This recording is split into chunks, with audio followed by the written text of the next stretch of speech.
Paz seja com todos, amados.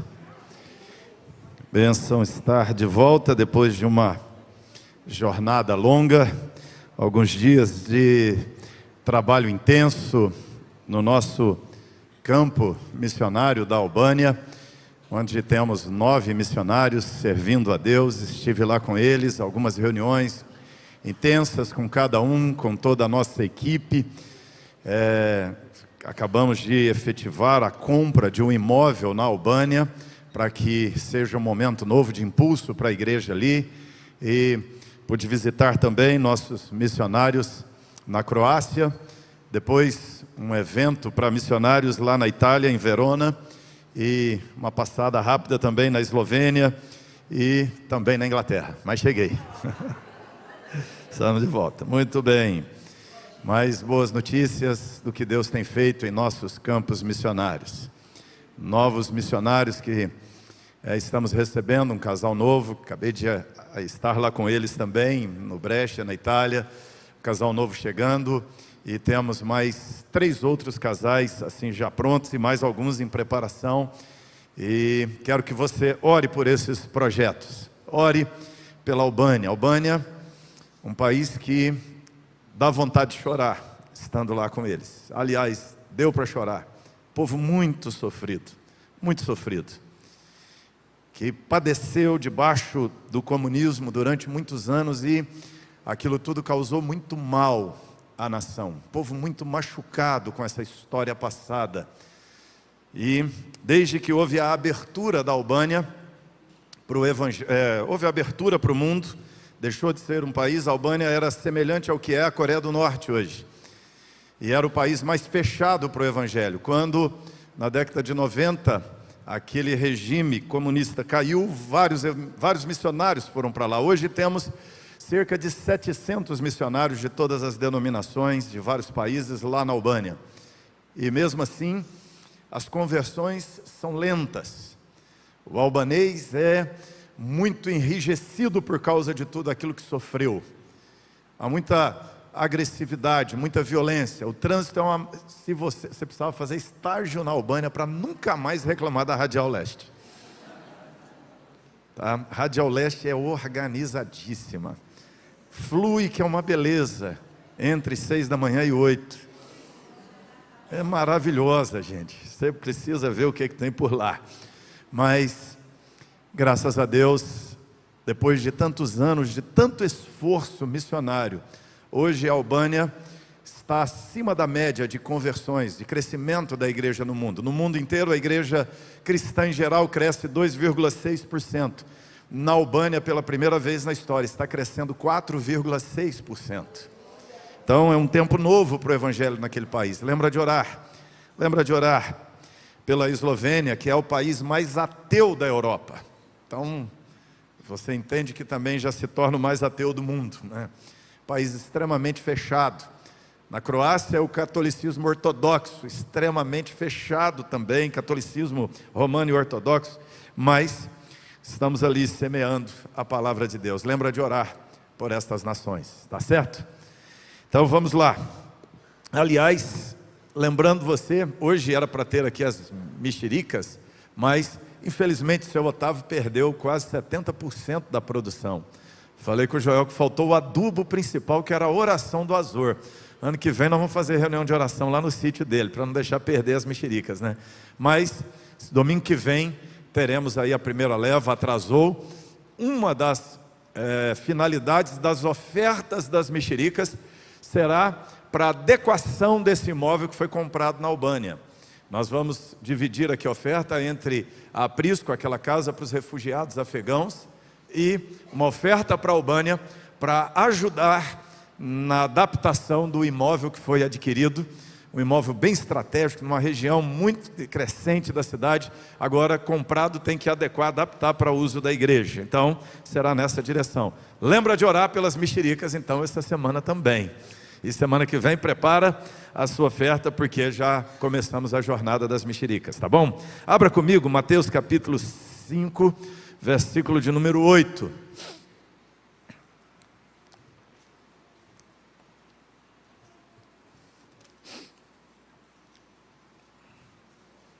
Mateus capítulo 5, aliás, versículo de número 9. Mateus 5, 9.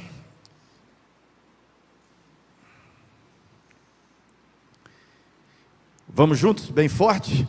Bem-aventurados os pacificadores, porque serão chamados filhos de Deus. Vamos mais uma vez, agora você já sabe de cor, não é? Bem-aventurados os pacificadores, porque serão chamados filhos de Deus. Bem-aventurados, macários, felizes. A palavra, a expressão macários, ela tem essa primeira parte da palavra que significa grande. Macários aponta para que tem grande felicidade aqueles que são pacificadores, aqueles que têm a capacidade de semear paz num ambiente hostil, num ambiente de briga, num ambiente de guerras, de confusões. Jesus está aqui pregando seu sermão, e no seu sermão Jesus está estabelecendo uma contracultura. A Palestina daqueles dias de Jesus era um barril de pólvora. Havia um ambiente de disputa entre os judeus. No judaísmo, você lembra, tinha os fariseus, tinha os saduceus que se odiavam, que viviam a debater e a brigar em nome de quem tinha razão, na exposição de um judaísmo mais fiel. Os zelotes, que eram oposição ao status quo do judaísmo daqueles dias. Pouco antes, os essênios, que se retiravam para o deserto, dizendo que todos os outros eram infiéis. E você tem ali a presença dos romanos, você tem ali inumeráveis outros estrangeiros que haviam sido levados para aquelas terras muitos anos antes, desde o Império Babilônico. Aquela região é tensa, há brigas, há confusões, há discórdias, há animosidade, é um ambiente de ira, não muito diferente do que é a Palestina hoje, e não muito diferente do que é, não só a Palestina hoje, mas também as outras nações hoje. Nossa própria nação, que é conhecida por ser um país que não se envolve em guerra, mas vivemos às beiras de uma guerra interna. Disputas cada vez mais acirradas. E Jesus, nesse ambiente de guerra, de disputa, de inimizade, de hostilidade, estabelece uma contracultura dizendo: felizes, bem-aventurados são os pacificadores. Eu gosto da expressão do inglês, peacemakers, que é os fazedores de paz. É bem interessante esse conceito.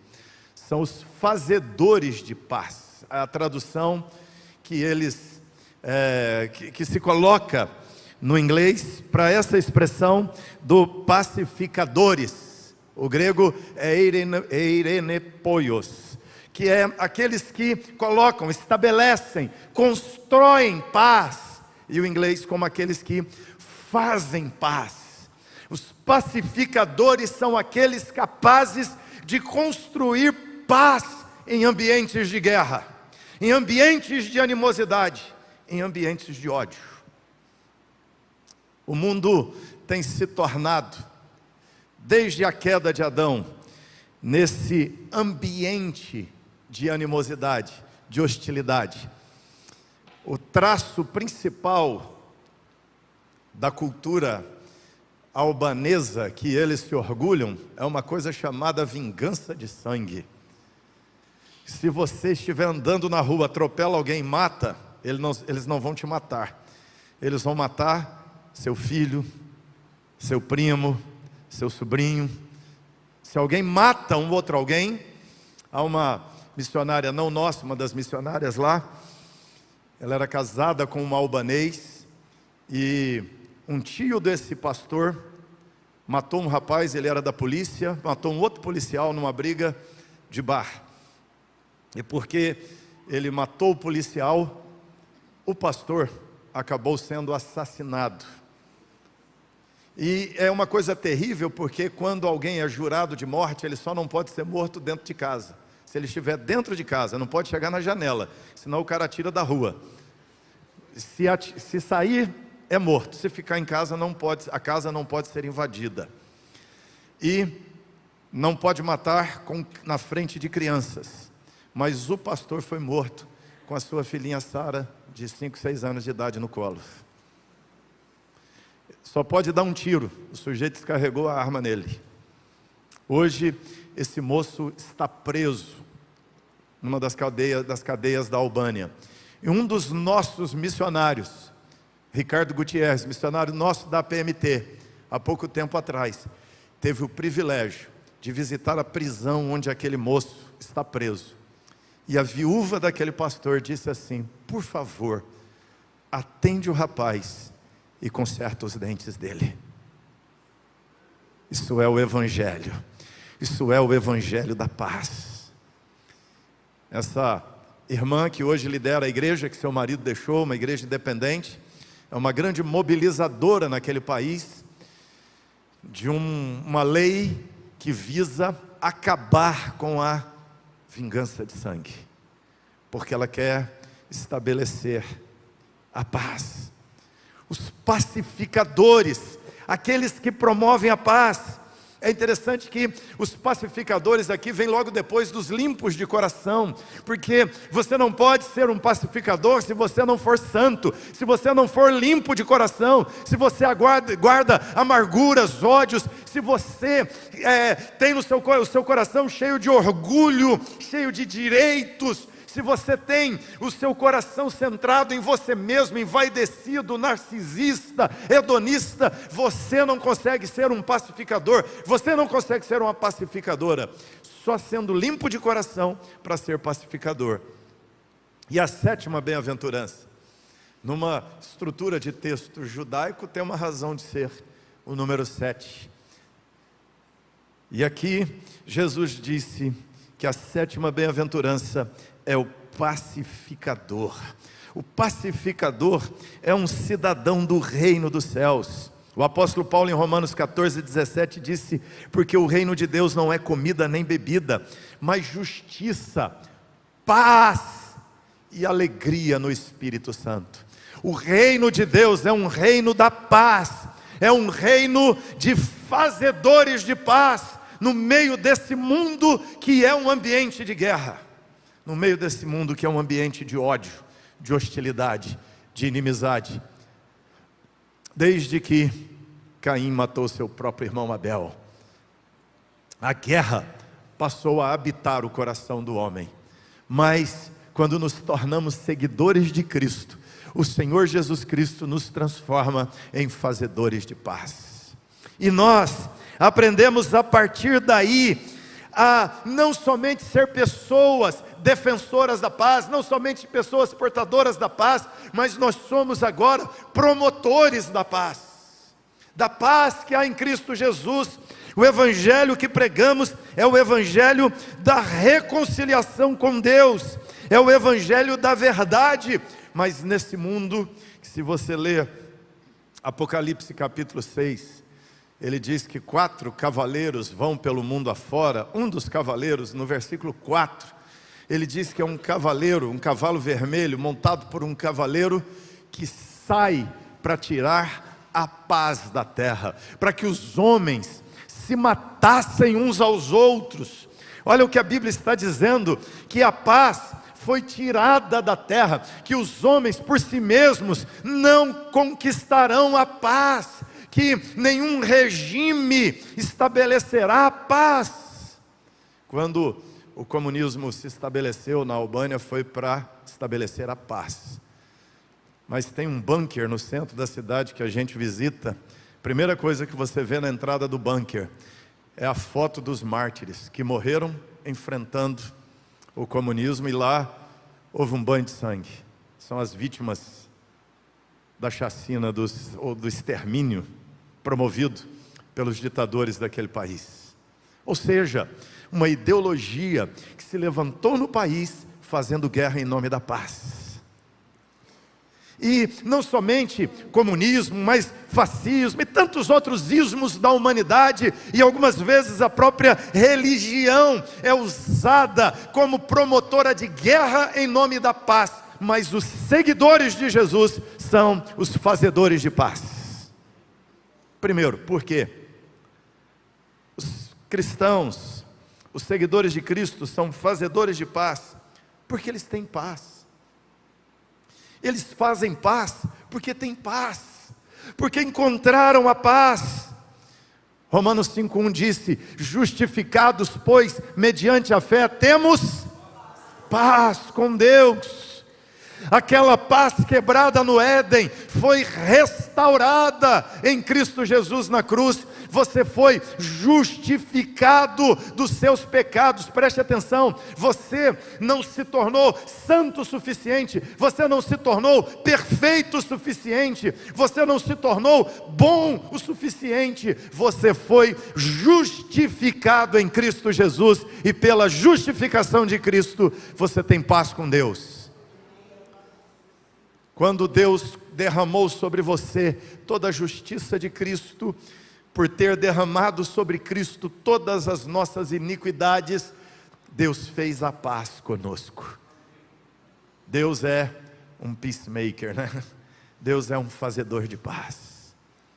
E Ele nos reconciliou com Ele. Ele restaurou a nossa comunhão com Ele. E o Evangelho nos dá paz. O Evangelho nos enche de paz. A paz exige uma reformulação total da nossa personalidade. Deve-se primeiro experimentar a paz para ser um fazedor de paz. Eu não posso dar o que eu não tenho, eu não posso distribuir o que eu não recebi, somente mediante receber a paz, o shalom de Deus, cheio da paz, cheio dessa paz que é um poder restaurador na minha alma. Somente quando eu sou restaurado interiormente, equilibrado interiormente, agora eu olho para o lado, eu olho para o outro ser humano cheio de paz. É por isso que aquela irmã, líder daquela igreja na Albânia, é capaz não de ensinar seu filho crescer, dizendo a ele que assim que ele atingir uma idade suficiente, ele terá que matar o primo, o irmão, o pai ou alguém da família daquele sujeito que matou seu pai. Aquele moço que matou o pastor, ele foi criado pela mãe, que por diversas vezes deixava o menino sem comida e dizia para ele: você só come se você jurar que vai matar o sujeito, alguém da família do sujeito que matou seu parente. Você vai honrar o nome da família derramando sangue daquela outra família. Ela educou o menino até que pouco depois dos seus 18 anos ele fosse lá e matasse o pastor em nome da vingança de sangue da família. Oh, amados, quem não tem paz na alma, tem a alma cheia de ódio, tem a alma cheia de rancor, tem a alma cheia de amargura, tem a alma cheia de rejeição dos outros, tem a alma cheia de cismas contra os outros. Quem não tem paz na alma, não tem lugar para os imperfeitos no seu coração, mas quem tem paz na alma, tem a paz de Deus no coração, e quem tem a paz de Deus, tem lugar para o perdão, tem lugar para o amor verdadeiro, e essa paz joga para fora a amargura, joga para fora o ódio, joga para fora o rancor. Nós recebemos a paz com Deus, a reconciliação com Deus, reconciliados com Deus, nós experimentamos uma verdadeira paz. Você já viu que Paulo gostava de saudar os crentes assim: paz, graça e paz. Paulo nunca saudou paz e graça, sempre é graça e paz a vós outros, da parte do nosso Senhor Jesus Cristo. Sabe por quê? A paz só vem depois da graça. Só quando entendemos a graça, só quando entendemos que não merecíamos perdão, que não merecíamos o amor, que nós merecíamos o ódio, merecíamos a ira de Deus, merecíamos o inferno, mas Deus, por causa da graça, nos acolheu, nos abraçou, nos perdoou e nos adotou como filhos dele. Então, você não pode não perdoar, porque você foi perdoado por Deus. Lembra, mais adiante no Sermão do Monte, Jesus ensina a orar dizendo assim: perdoa-nos, assim como nós perdoamos aqueles que nos têm ofendido. Aqui, perdoa as nossas dívidas, como perdoamos os nossos devedores. Perdoa o que eu faço de errado contra o Senhor, assim como eu perdoo quem faz algo errado contra mim. Você tem perdoado quem faz algo contra você? Quem tem paz no coração, faz paz. Quem tem paz, perdoa. O marido que tem paz na alma, perdoa a esposa que tem paz na alma, perdoa o marido, o pai perdoa o filho perdoa o pai, você perdoa o vizinho, você perdoa o ex-chefe, você perdoa o ex-sócio ou o sócio. Quem tem paz, faz paz. Nós temos que experimentar a graça de Deus antes de podermos experimentar a paz de Deus, e assim semeamos a paz de Deus. Temos que relacionarmos-nos com Deus por meio de seu Filho Jesus, para nos relacionarmos equilibradamente com as pessoas. Então, nós fazemos paz porque nós temos paz. Você tem paz na tua alma? A paz de Deus, que excede o entendimento, a paz de Deus que não tem explicação. Você precisa ter essa paz na alma para ser um fazedor de paz. Segundo lugar, nós fazemos paz porque entendemos o Evangelho. Quem faz paz entende o Evangelho. Atos 10, 36, olha o que Lucas diz: esta é a palavra que Deus enviou aos filhos de Israel, anunciando-lhes o Evangelho da paz, por meio de Jesus Cristo. Esse é o Senhor de todos. Efésios 6,15, você conhece também bem o texto, porque lá Paulo diz: calçados com a preparação do Evangelho da paz. Calce os seus pés com a preparação do Evangelho. O Evangelho é o Evangelho da paz. Quem entende o Evangelho tem paz. Quem entende o Evangelho tem paz. Não tem sentido fazer guerra contra o outro em nome do Evangelho. Não tem sentido matar em nome do Evangelho, odiar em nome do Evangelho, rejeitar em nome do Evangelho. O Evangelho nos ensina a acolher o perdido. O Evangelho nos ensina a discipular o perdido e a transformá-lo na reconciliação com Deus, para que ele abandone seus pecados e viva com Deus. O Evangelho nem é essa coisa que acolhe todo mundo do jeito que está e deixa do jeito que está e de qualquer jeito vai para o céu. Não, não é isso não. Isso é outro Evangelho, não de Jesus. O Evangelho de Jesus, ele nos ensina que Deus nos ama tanto que nos aceita de qualquer jeito. Mas Deus nos ama tanto e tanto que não nos deixará de qualquer jeito. Ele nos transformará em puros e limpos de coração e fará de nós pacificadores. Nós entendemos o Evangelho. Deus irá transformar, Deus irá mudar a vida. Vivemos nesse mundo de atitudes animalescas. Olha só o que Tiago disse na sua carta, capítulo 3, versículo 13. Quem entre vós é sábio, inteligente, mostrem mansidão de sabedoria, mediante condigno proceder às suas obras. Se pelo contrário, olha só, tendes em vosso coração inveja. Já viu isso em algum lugar? Foi no espelho não, né? Pode ser.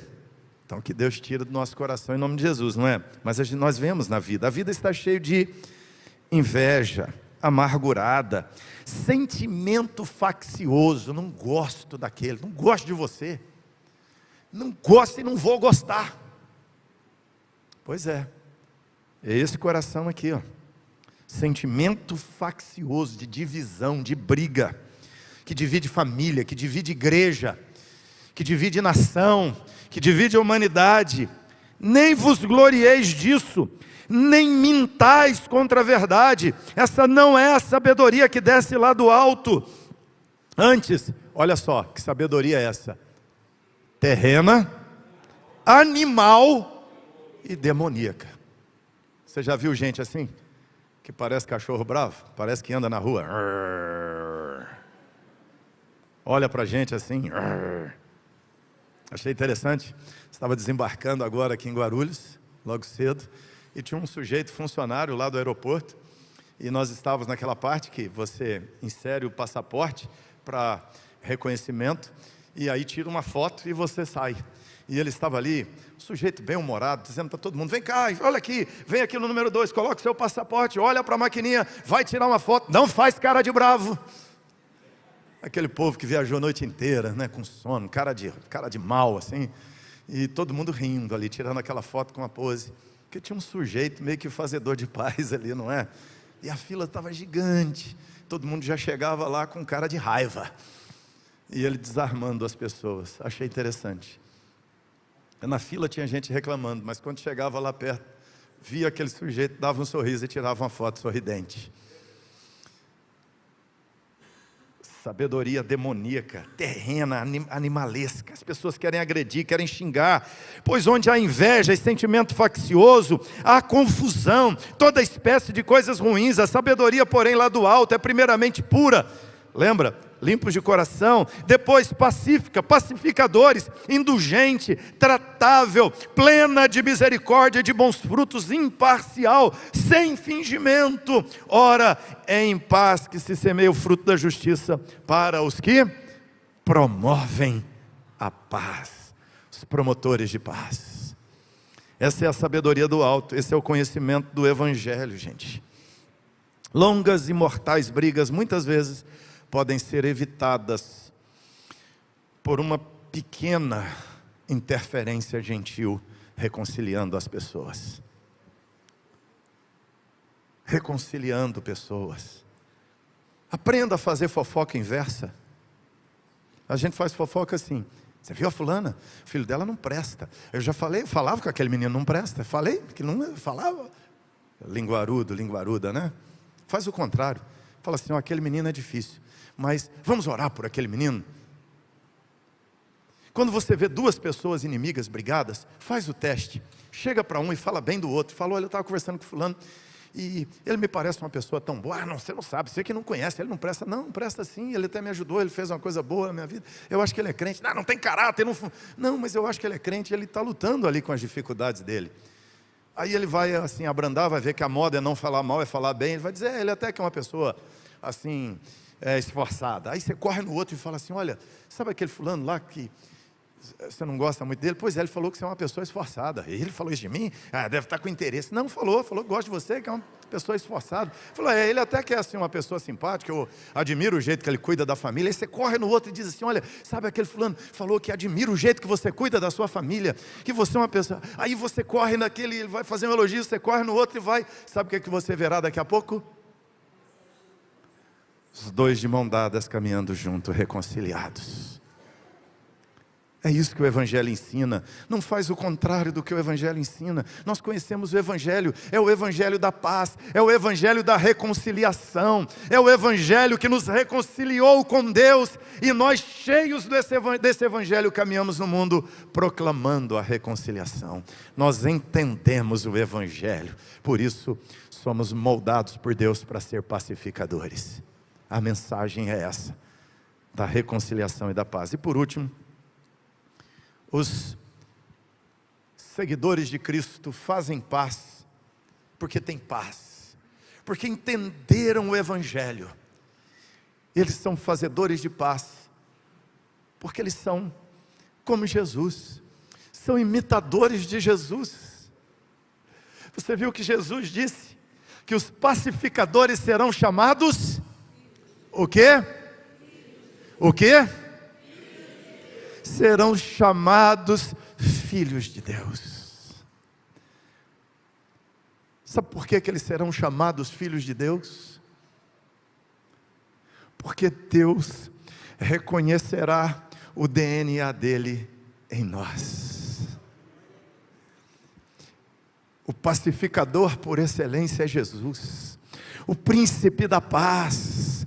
Ele é o príncipe da paz, profetizado por Isaías no capítulo 9. Ele é o príncipe da paz, anunciado para o povo de Israel no Velho Testamento. E o príncipe da paz chegou, e é o príncipe da paz que está pregando. E ele está dizendo que se você se tornar pacificador, Deus olhará para você e verá em você um pacificador, e verá em você um filho dele. Ou seja, você será parecido com Jesus.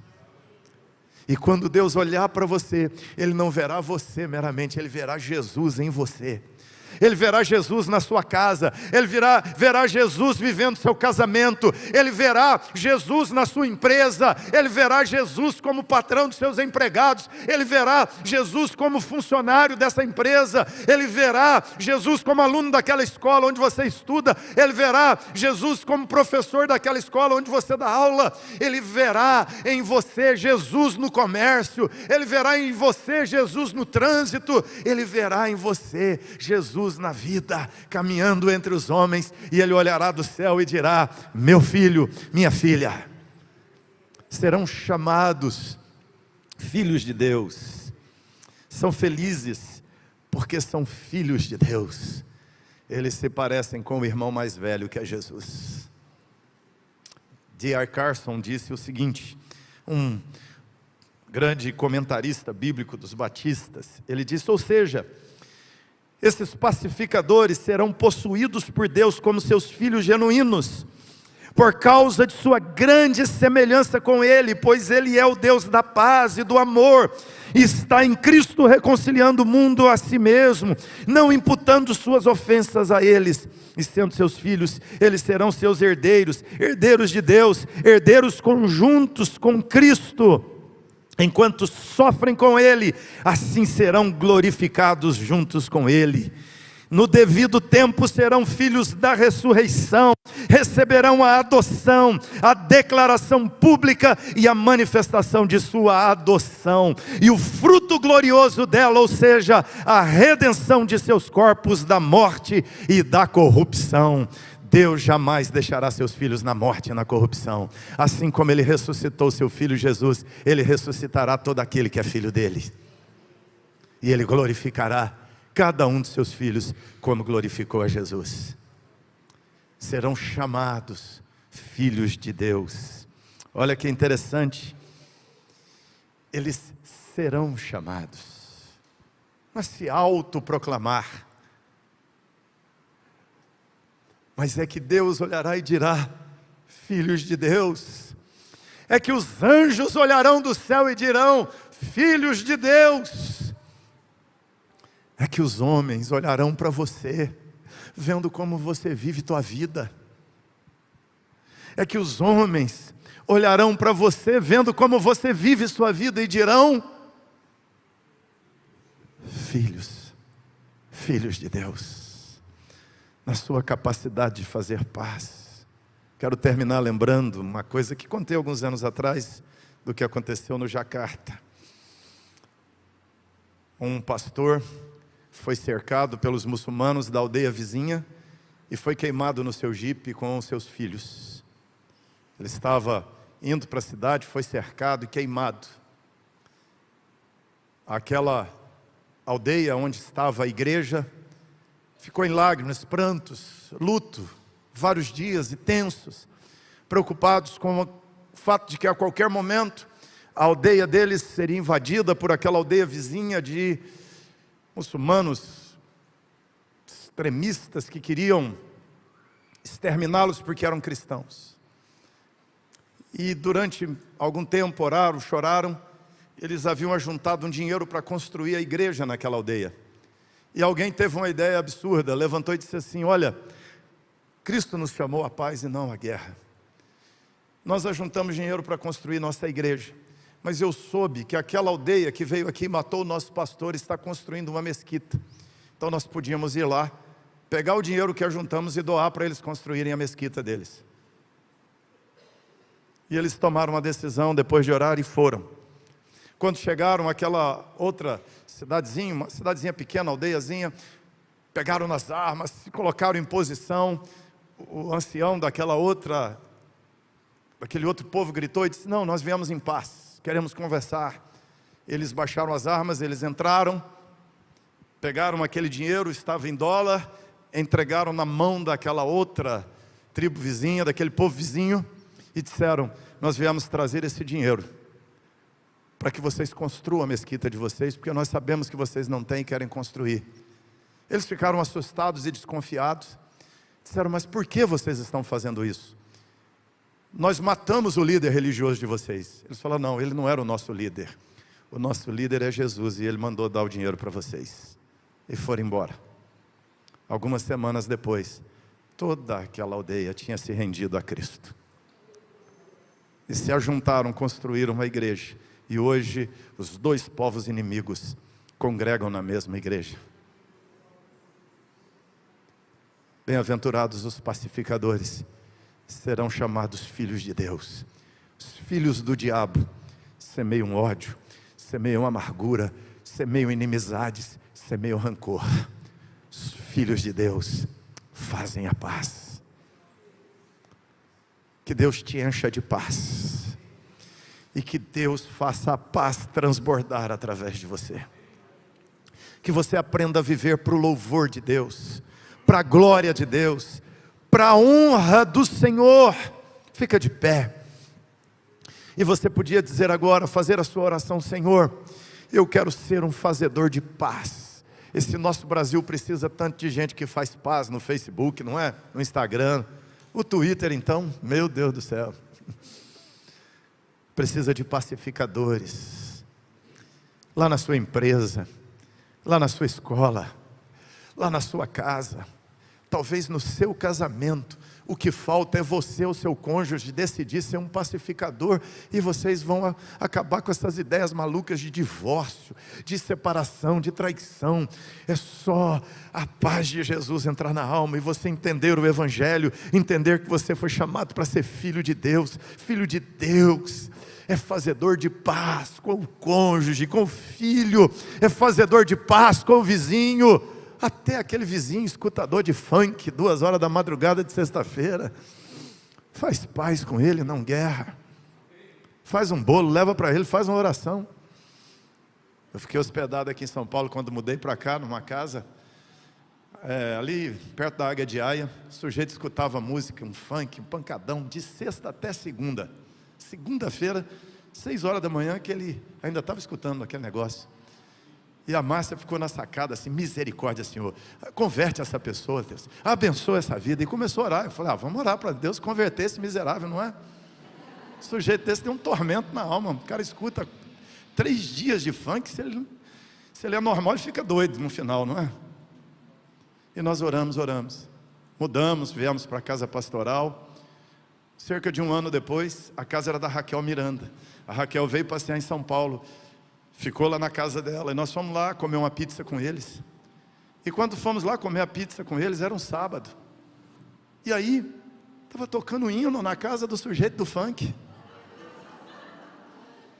Aí ela falou assim: não, agora é assim, começa o hino sexta-feira, vai até segunda. Melhorou, não é?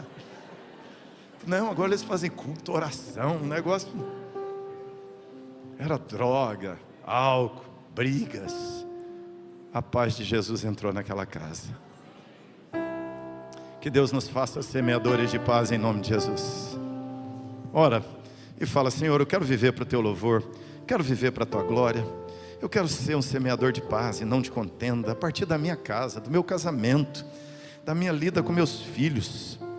Eu quero ser um semeador de paz entre os casais. Eu quero ser um semeador de paz entre patrão e empregado. Eu quero ser um semeador de paz na igreja. Eu quero ser um semeador de paz.